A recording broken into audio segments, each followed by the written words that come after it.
Good afternoon. Welcome to your weekly current affairs program, 60 Minutes Nigeria. It is a special edition because it's coming on the eve of Nigeria's independence anniversary, which of course, 1st of October, tomorrow. My name is Ego Sagmala. I apologize. We started the program slightly behind schedule, but we're glad that my very distinguished guests are with me today. I have with me a barrister team. Uyi Obamedo is with us. Nice to have you after a very long absence from the program. Always my pleasure to be here, but you know, as legal practitioners, we are very busy. Yes. But I'm happy to be here. Okay, nice to have you. I have with us a very distinguished, highly regarded clergyman, and of course a man that speaks and represents the youths. Apostle Elvis with us today. Nice to have you. Thanks for having me. Okay. We also have with us a professor of law. And a barrister. A legal practitioner, Professor Joe Bodio. Nice to have you with us today. Good afternoon. It's always a delight to have these personalities with us to dissect the program. Okay. Now, we are actually looking at Nigeria. We're focusing on Nigeria because tomorrow is Nigeria's independence. How has Nigeria failed? We look at the different sectors of the country. Of course, within 60 minutes, we cannot exhaust all the different sectors. We have the economy, how Nigerians faring, the welfare of Nigerians, can Nigerians buy things in the market, can Nigerians act products affordable. We look at that. We look at even election in Nigeria because so many Nigerians are already thinking of 2023 general election. How has Nigeria failed as we prepare for the independence anniversary tomorrow, 1st of October? We also look at the judiciary, conflicting court orders. How has it impacted on the development of governance, on the development of even democracy, the political scene? So, it is a very, very important topic, and I know that my guests will dissect this very crucial topic on the program today. So, let's just start with barrister team, looking at Nigeria as we prepare for independence, 1st of October. How would you rate the development of this country? Well, I thank you, Okay. Yes. It's nice being here after a long time. Yes. Lawyers or legal practitioners are busy people. But I'm happy again being here. Okay. Now, to your question. Time for introspection is here. Time was when this country was a beacon of hope for not only Nigerians, for not only Africans, but also of the black race. But today, what we see happening in the country is a far cry. Whether you accept it or not, I have my own Christian beliefs, but I'll speak as a lawyer.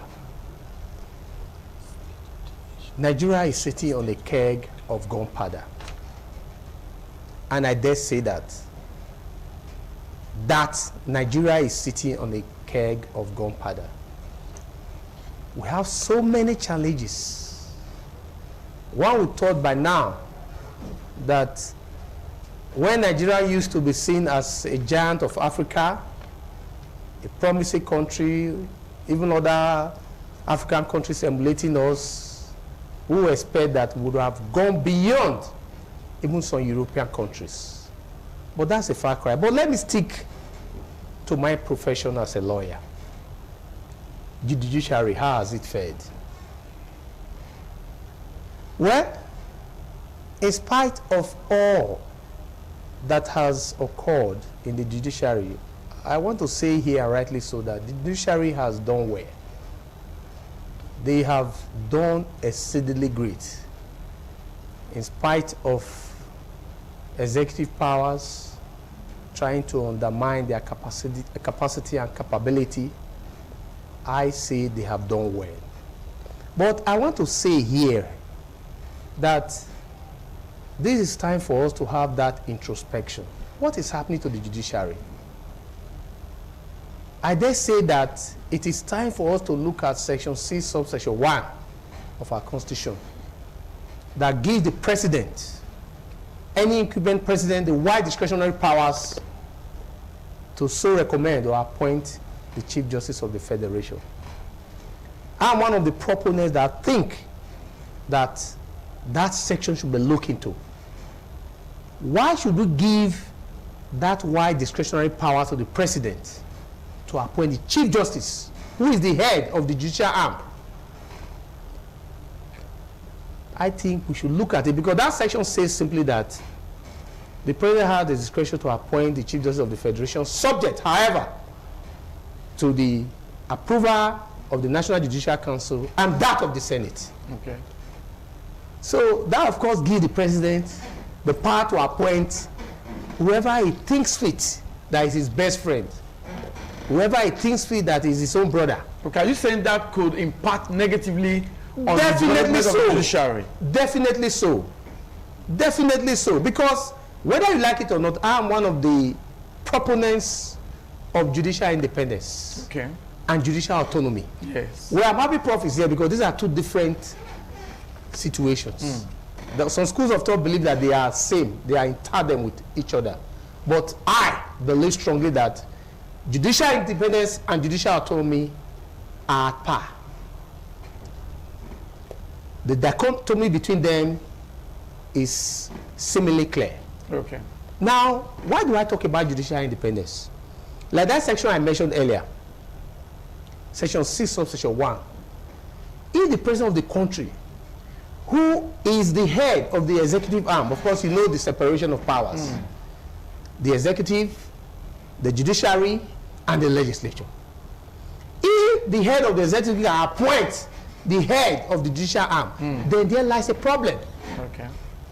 So we are saying that there should be a review of that section. Okay.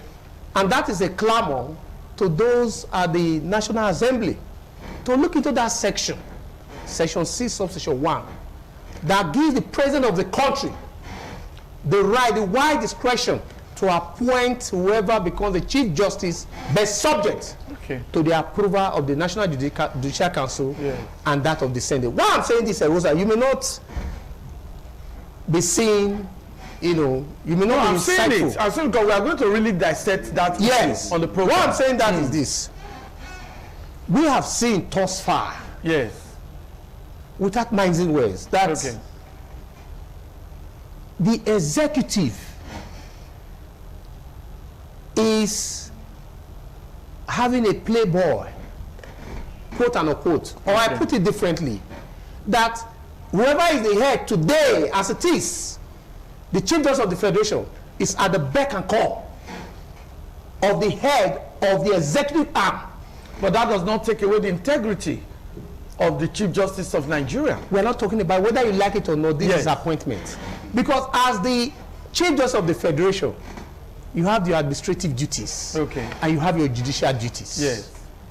The Chief Judge has the right or powers endowed on him to appoint whoever becomes the head of any court in the Federation.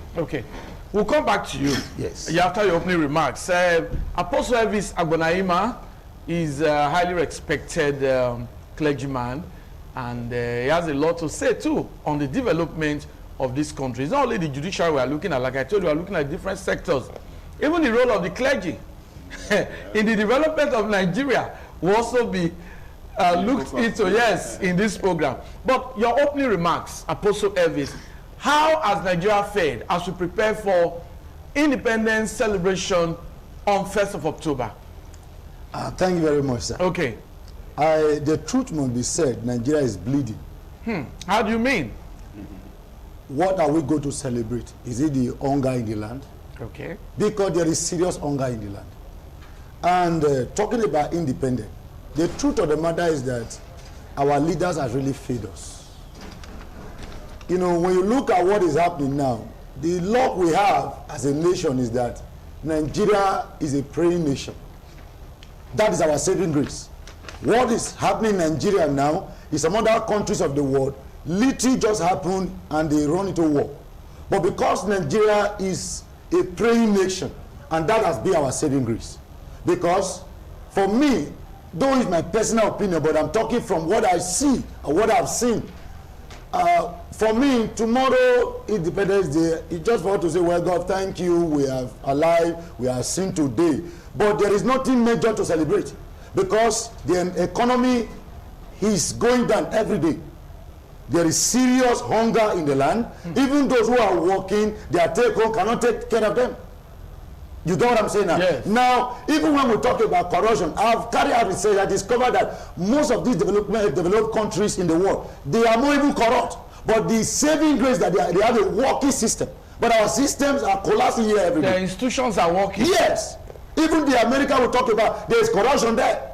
But because they have a working system, therefore, things are getting better. Okay. You know, before this president-led federal government came in, you know, we were complaining that things were not the way we wanted. But now the system has even collapsed. Like I said the other day when I came here, it would have been better if they can take us to where they met us. You get it now? Yeah. Because I remember then how much was a bag of rice. I remember then because if you want to, you know, the first thing a man needs is food and shelter. You get it now? Go and find how much it is to rent a house now. Find out. Do you know that some people now to eat 3 square meals a day, even 2 is difficult. Now, when we are talking about, for me, you know, this celebration of independence, it shouldn't be. We are in problem. We should agree that Nigeria is in problem. We should begin to solve our problem. Celebrating the independence will not add anything because the problem remains there. I do get what I'm saying now. Yeah. Now, what I'm trying to say is that our leader should forget about celebrating the independence because there is nothing to celebrate. Apart from telling God, thank you, that we are alive. A lot of people have died. Are we going to be celebrating thanking God that we're alive is something to celebrate. Yes, it's something to celebrate. What I'm trying to say, the government should be proud. I understand. Are we going to be celebrating insecurity? Look at every day. Did you not just have a few days now? Yeah. A respected person, just died. Dr. People are just dying like chicken. Husband of the former NAFDAC chairman. Professor can agree with me now that many people lives are not safe. You get it? Even the security officers, they are not even encouraged. They are afraid.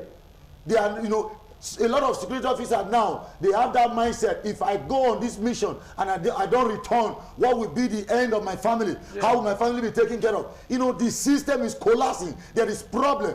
We're talking about independence. For me, we should be talking of way forward. Way forward, not to gather and we start reading, speeches to all. We want to see actions. Practical solutions. Yes. To the problems of Nigeria. Well, that's part of the essence of today's program. We are going to evolve practical solutions to the myriad problems confronting Nigeria as a nation. Yes, there are also some successes recorded, and of course, there are other issues to be addressed. A lot must be addressed. We've seen the problems of the judiciary. There is a team just highlighted one very pivotal factor which I believe gives cause for concern, and that's the appointment of the Chief Justice by the President, and he believes that probably the Chief Justice could have done better if not appointed by the President. I think that's one submission he has made, and National Assembly must look into that. But we have a professor of law with us, Professor Joe Bodion. Your opening remark generally now, how has Nigeria fared? We are going to dovetail later into sectors. Yes, but then. Thank you. Thank you very much, Dosa. Let me first of all wish the Nigerians happy Independence Day in advance. Okay. It's something we have to exchange with compliments, whether we like it or not. Let me say quickly that the issue now is not really about celebrating independence as it is. It's actually taking stock of how far we have come 61 years post-independence. So I think that's the first thing. Issue of celebration is relative, really. People do birthdays even if they are not doing too well. So even if they are not doing too well, they still celebrate. So like clergyman said, thank God that I'm alive. Yeah, that's something worth celebrating. They look forward to more years to come. Okay. So the 61 year and independence is just to mark or celebrate the day we got our independence and became a nation. The day we took our destiny in our hands. Okay. And having done that, we now ask ourselves, how far have we come? And so, as an opening statement, I would say we have done very, very poorly. If we were to rate Nigeria on the ratio of 1 to 10, maybe we can put ourselves at 2.5 over 10. That's very poor. The poor mark, if I were assessing the students, that would be automatic withdrawal from any program in the university system. So it means that we need to really take stock of what we are doing. But the good thing is that whether you have failed, you have to withdraw or whatever, you have a second chance. Okay. So we thought Nigeria would have taken a second chance at a holistic appraisal of all sectors, including the very competent organization. We did our 50th anniversary, the Golden Jubilee. Okay. But 11 years thereafter, things are getting out of hand, so that we don't even know where to start from. But good thing is that countries that have been strong, like the US that the clergyman mentioned, that they are more than how many centuries old. And so, Prof, I must interject here. Please allow me. Now, so many people keep talking about the democracy in the US is old. Must we wait for that number of years to get it right? That's why I say I must interject. I agree with you. Of course, the usual refrain, the usual wake-up call. No, we don't have to wait. But again, it also means that we don't have to lose hope. Okay. So there are two things, there are two extremes, becoming too slow and unserious, and also becoming hyperactive and self-censorship. Yes. People came to, using my own field, I have just lost a classmate of mine, personally, and about 90-year-old man. And decided he got a degree with us in 86, when I started my year, 86, about 35 years ago. We came to our client, we were already 55 years old. And he was knowing it. We laugh at things that were young, most unfortunately. Well, he became a lawyer, 55 years then, became a lawyer. He practiced for another 35 years, about 30 years thereabout. That's wonderful. And he just passed on last week here. So, like they say, it's not just when you wake up that your daybreak, as they say in Africa. So we do lose hope. I haven't done well for 61 years as it's been like 2 years. We should lose hope. That is the point I want to make. Because our young ones are looking up to us as leaders in the country. We should be able to channel the way to become some level of hope. Things will not be like this forever. Okay. I'm very positive. One thing we should know, even if things don't go well in this our generation, as we say, or in our time, things will always get better. That is the point we need to do. And how do we not get better? That is the first thing. But we are still living around to these solutions. We must not keep dwelling in the past. For those who keep talking about how we miss the opportunity of separating after the Civil War, we can restructure. People are saying we can restructure. Those who are against restructuring can do the full fiscal federalism. You see the VAT issue coming up now. You see other issues coming up. All these are ways of taking care of some fault lines that we have in the system. Yeah. Then in terms of governance, governance has failed us, hopefully. No government has done so well. Even by my own research, I used to say, fortunately, most of the governments we have in this country have been in the military era. I don't know the same military era should come back. Of course, no. Even the most benevolent military regime is not as good as the most dictatorship civilian regime. But most of the gains we've had, in terms of infrastructure, they're in the military era. Talk about Professor Omoda, Professor Nemi. All what they did for us in the Midwest was during his era as the military governor of the state. The 2 years he was civilian governor, he didn't stay on the fair, was ousted. Talk about even the governor of the country. All the gains were doing in the Gowon's regime, even though he had a waste of our resources, respectively, people have done better. And then the little gains we made again, even during the era, was during the Bangladesh regime. I travel around, I see the MAMSA offices, they are still there. I see the NROs and SDP offices that they are being used as primary health care or good government education authority. And yes, infrastructures, the NAFDAC, we mentioned the death of the husband of Akuli, NAFDAC, DFID, and go on and on. So you see, the local reserve is also another issue which we must solve ourselves. If we want to sequestrate governance in this country and say the military era, civilian era, and then do an assessment, we found that the institutional area have been the most wasteful and most unproductive of all our people. We're not going to wish them to report that. Okay. So we need to really sit down and then remark. I'm sure we'll go to more detail. Yeah, well, we'll come back to that issue. Look at some key areas. Okay. And then assess ourselves, and then of course we should give us a wake-up call. Yes. Wake-up call. Well, we're going to be desolate and Okay. full of right. Okay. The veteran journalist, Yes. Mr. Usa Yes. Ebolawo, I would like to react to the comment on older democracies, if you pardon me. Okay, please go on. The older democracies they have talked about, America and the likes, Yes. they have respect for their constitution. Okay. They have respect for the rule of law. Yes. But how has the rule of law fared here in Nigeria? How has the constitution fared? We've seen situations where there was total disregard of the rule of law. Yes. We have seen the situation where the constitution was seen as a trash to be taken to the trash bin here in this country. So what are we saying? Please, like you invited me as a legal professional to look at the legal profession of the judiciary. Yes. I will stick to that. Yeah. I started by saying that. I want to ask you this question, since you've made your comment on the issue of the older democracies. Now, you talked about the Chief Justice of Nigeria, the appointment and all of that. But there's an issue. The Chief Justice of Nigeria at the time, within this month, needed to summon about 7 judges, chief judges from states, on the issue of delivering conflicting judgments and also granting of ex parte orders. Now, going to the judiciary in a way, or how will you rate judiciary's impact on Nigeria's development, democracy, vis-a-vis governance? Looking at this issue I've just raised. Elsa, thank you. I will not play the ostrich. Okay.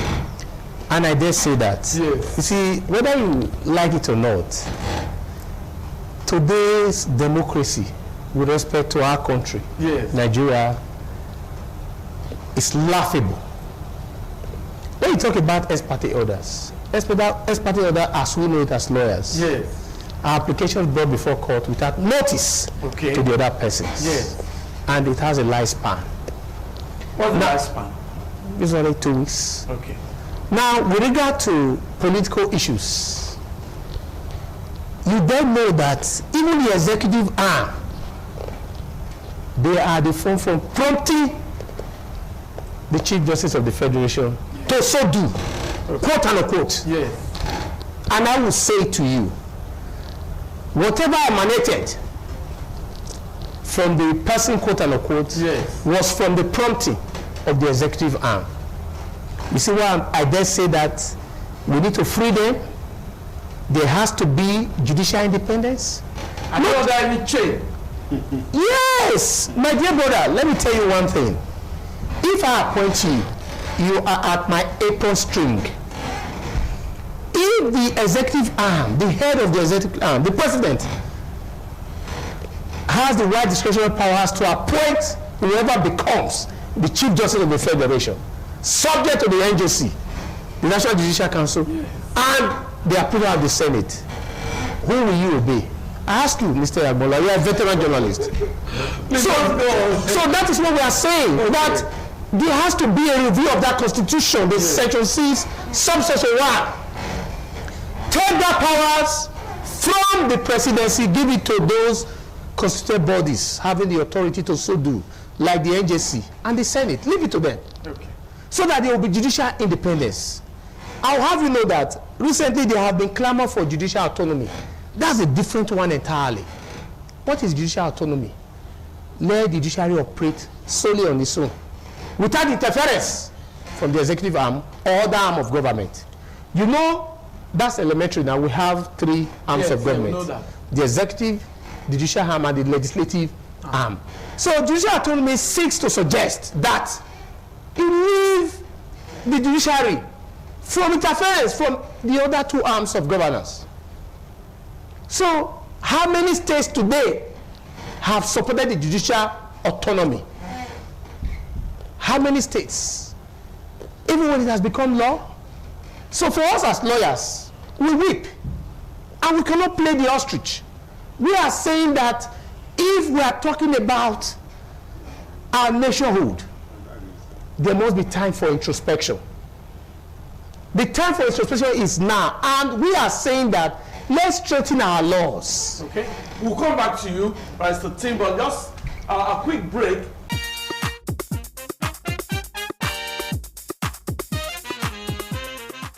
Okay, nice to have you back. I must tell you that the discussion is interesting, and like I told you, we are going to look at the different sectors.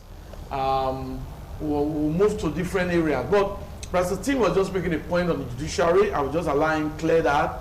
But don't forget the fact that you must enlighten the public, our viewer.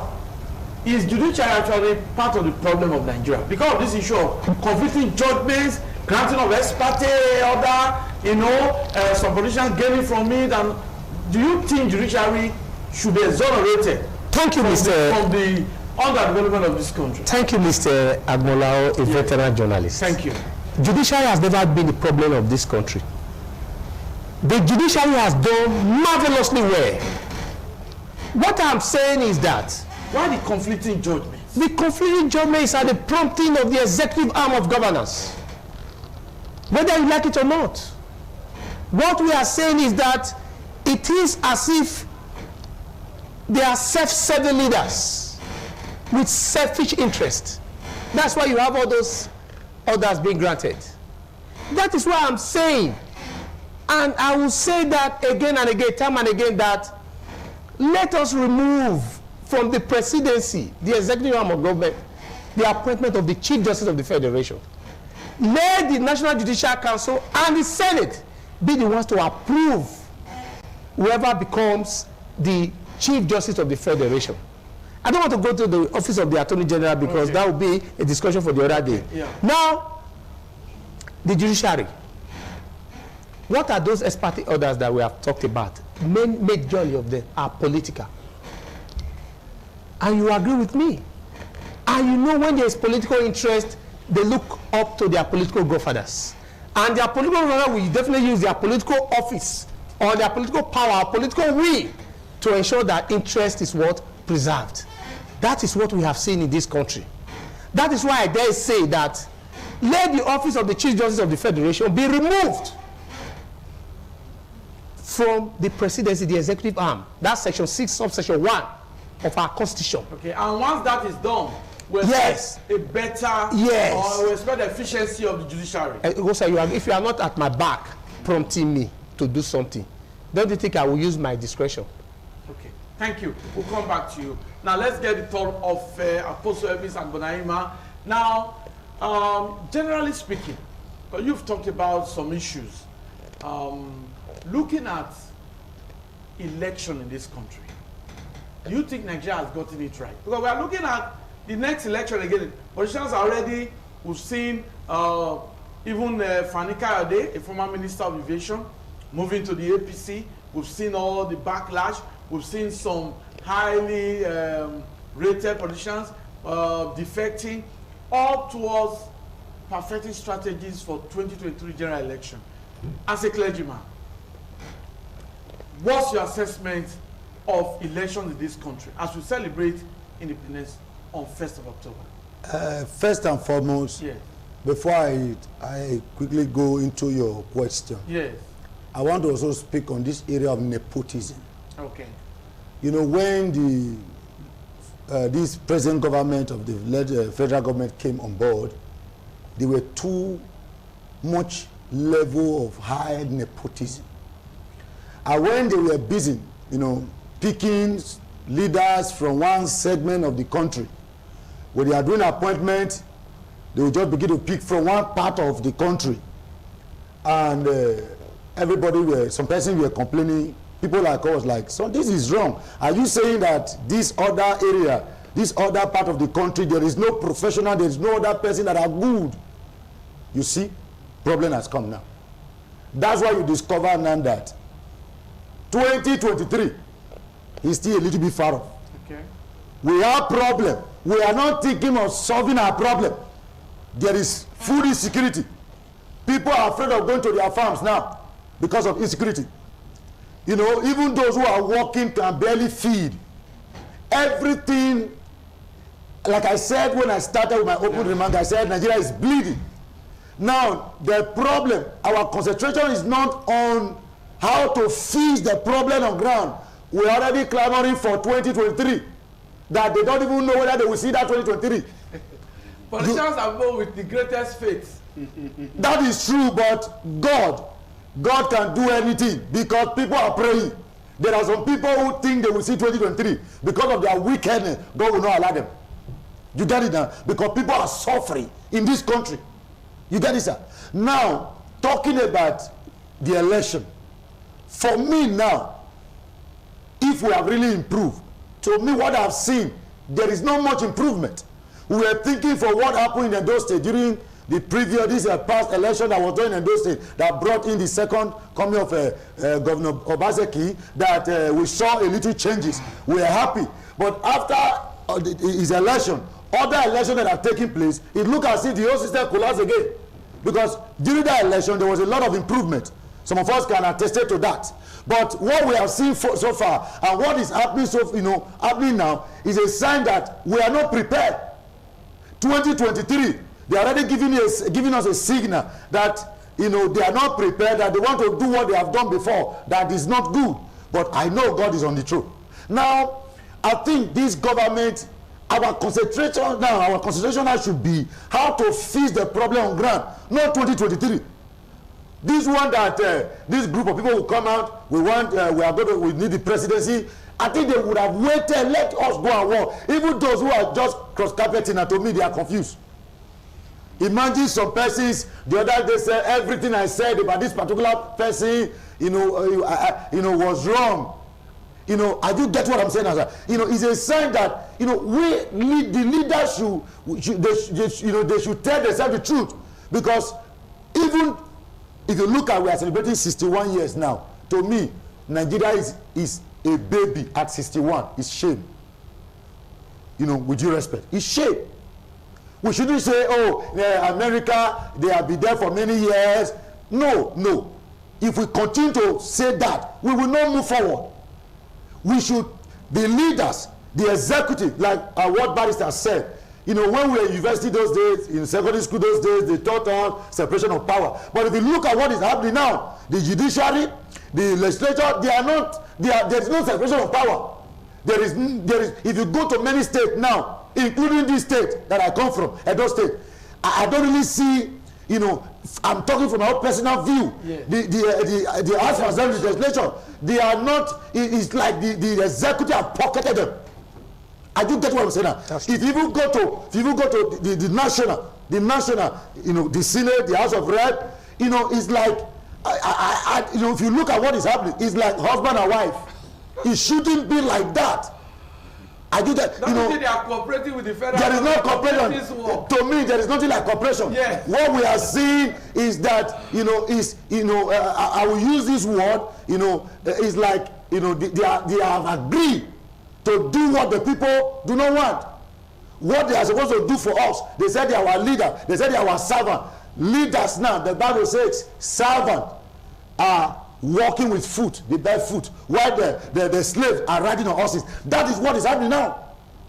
I do get what I'm saying now. Those we voted, they are not even more powerful than those who put them there.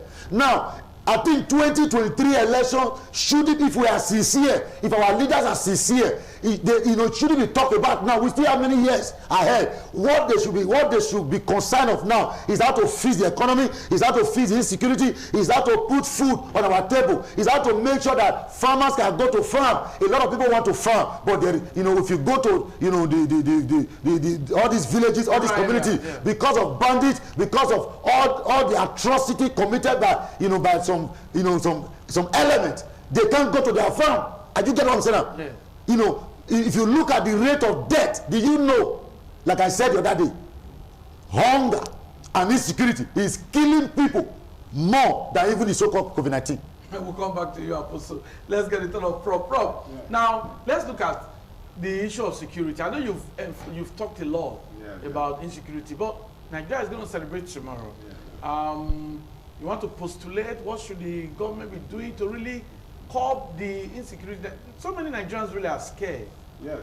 But as a matter of, thank you very much, Agusa. As a matter of fact, there is no sector where this Malay, of governance is felt more than the security issue. Okay.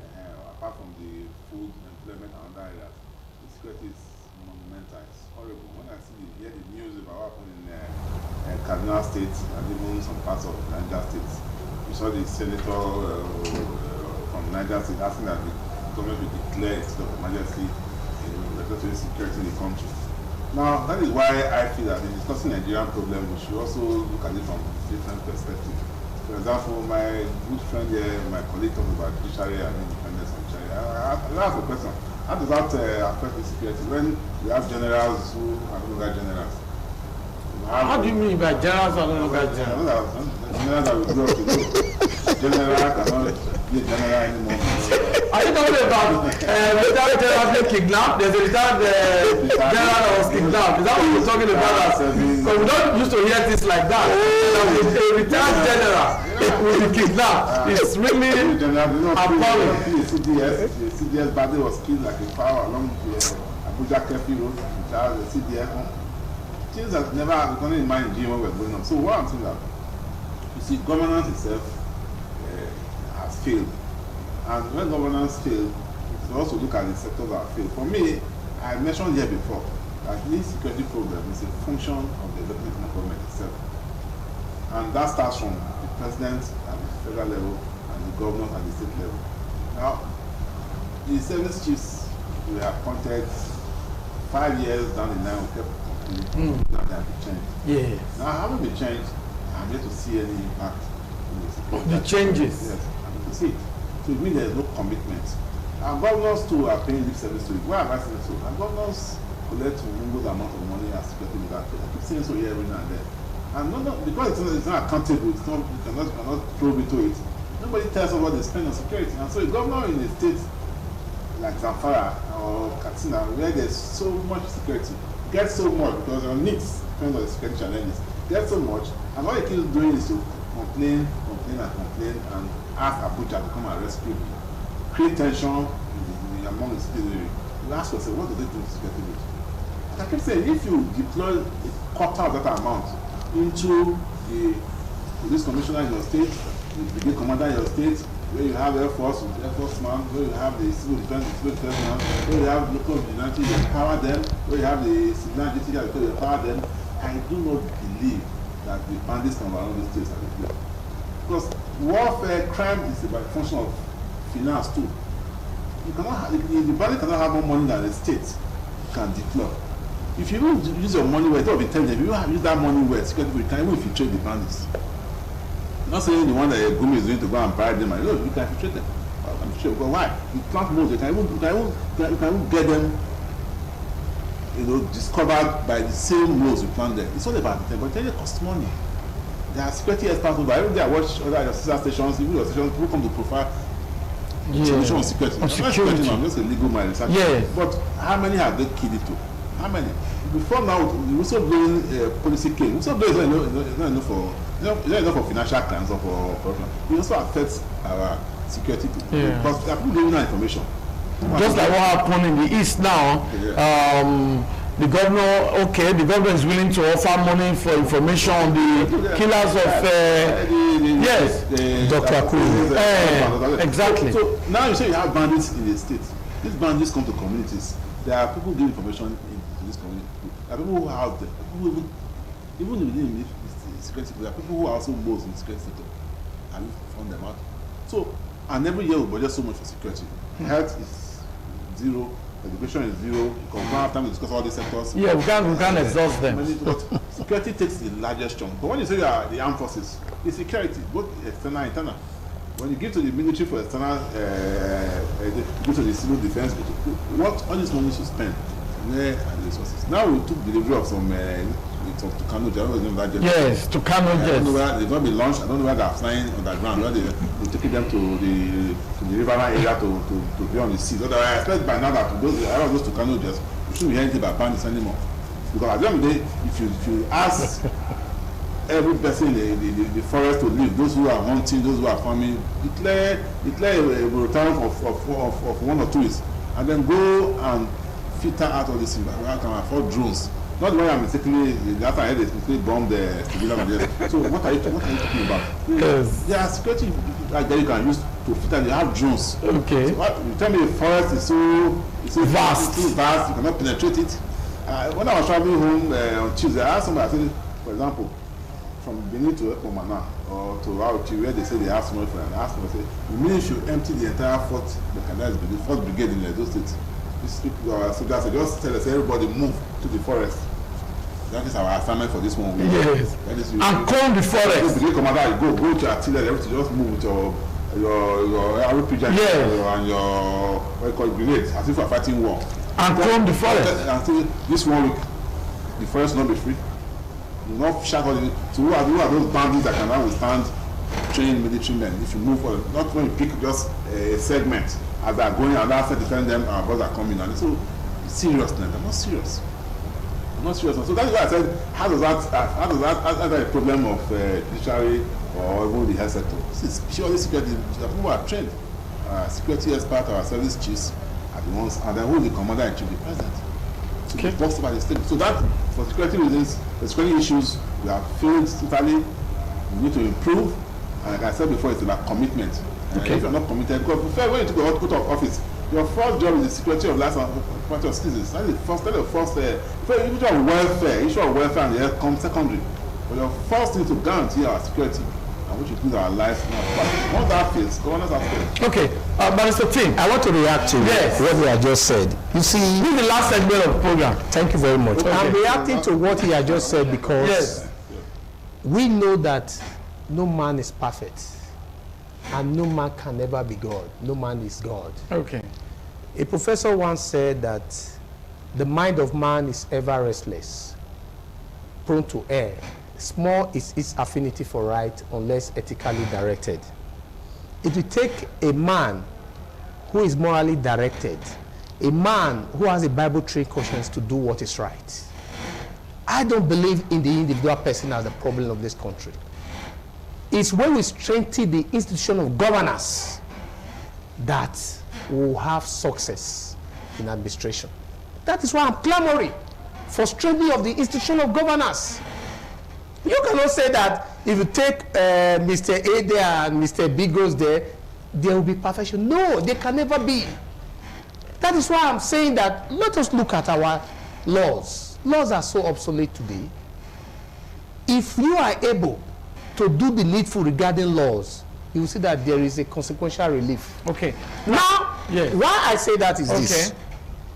We have talked so much on strengthening the arm I belong to, because for every legal practitioner, the judicial arm is our workshop. Yes. That is why I talk about the judicial arm. Okay. The judiciary is my workshop. Yes. Because I go there every day to implement my laws. Yes. To implement the tools of law, as it were, quote unquote. Yeah. Now, the security that we are talking about, why have we not succeeded? Ask me why. Why? There is security vote. The security vote is not being utilized for its purpose. It's being diverted. That's why some of us lawyers share that too. Yes. Let me tell you one thing. Today, I did masters in AAU. Okay. Benin Auchi Road is a no-go area today because of series of kidnapping, issue of banditry and all that. It has come to play in Benin Road. If the security votes, when I say security vote, for the benefit of our viewers, it's monies voted for security. At the presidential level, it's running into billions. Even at the state level, it used to be less than $1 billion, but now it's running into billions. We don't really know the figure. It's there. It's there. Let me tell you, it's there. It's about, I know for state government, it's about more than 1.something billion. If those monies are being used to buy, for instance, helicopters, so that they come from the air, these areas where these kidnappers are situated, where would they go? And we have the police and the army to take them from the ground. The foot soldiers will catch them. So that's what I'm telling you. It's not about the individual person. It's about strengthening the institutions of governance. Now, if these same security votes are being used to buy drones. If we have sufficient drones, you take it to that Benin road, I'm sure they would have, by now they would have vacated that place. That's what I'm saying. The security votes, what is it being used for? Is to buy houses in Dubai, buy houses in Germany, That we cannot substantiate. buy houses in London. I am telling you. We cannot because substantiate why that. I'm saying this is We because, cannot substantiate you know, that. for us lawyers, Yes. for us lawyers, Yes. we do not only interpret the law, Yes. we look at what law aims to achieve. That's a jurisprudential issue. Yes. Prof as a researcher knows what I'm He talking knows about. it, I don't yes. want to go into that area. Because whether you like it or not, my dear veteran journalist Erosa, insecurity has taken a toll of our lives. The insecurity problem in Nigeria today hangs on us like a sword of Damocles. And that is why today we are bleeding, like my fellow panelists have mentioned. Yes. We need to fight this. It's not an individual thing. Strengthen the institution of governance. Let there be clear direction as to monies being voted for security. If we have that clear direction, I don't think we'll have a problem. Thank you very much. Apostle Elvis, your closing remarks. I want to say this, that by the grace of God, I want to let our leaders know Yes. all the money that you are stealing, all the money that you are looting. One day, I love the law of nature. A day will come that you are to be called home, you will take a penny to nowhere. Everything that you have accumulated, the day you are going home to your maker, you will take nothing. Therefore, my advice is for us to have a change of mind so that we can fix this nation. That is mine. Thank you. Thank you. That's very touching. I feel like weeping. I feel like weeping. That statement is very touching. So no matter what you've acquired, the day the man of God says, no matter what you've acquired, the day you will go home, not to your village, you go home to your maker, you will take nothing home. So why steal Nigeria's resources? Why acquire what you don't need? I think that's the point he's making. Your closing remark, Professor Joe. Thank you very much. Yeah. Well, like I said before, we just wish Nigeria happy birthday. Happy Independence. Sorry, birthday independence. Yes. But Okay. in doing that, it should be very low key, it should be remorseful. Yes. For the colossal failure we have become as a nation. Our leaders, to go away from clearly man, should go on introspection, think seriously how they can fix all the sectors, the security sector, health, education sector, unemployment issues, a myriad of problems. They should have a work plan. If they don't have a work plan, they should also be prepared to put enabling framework for free and fair elections so that we can have probably the Messiah, if any, can come in 2023. Thank you very much. I want to thank my guests for your presence. That was a remark from me. I know you've made yours. Thank you for your wonderful contribution, Barrister Tim. Thank you, Apostle Elvis, the way you concluded. You've made us thinking. Thank you very much. Also, thank Professor Job. Thank you very much. We hope that our leaders will heed the call and fix the myriad problems confronting, bedeviling the development of Nigeria. My name is Ego Sagbola. Next week, we'll be looking at other sectors.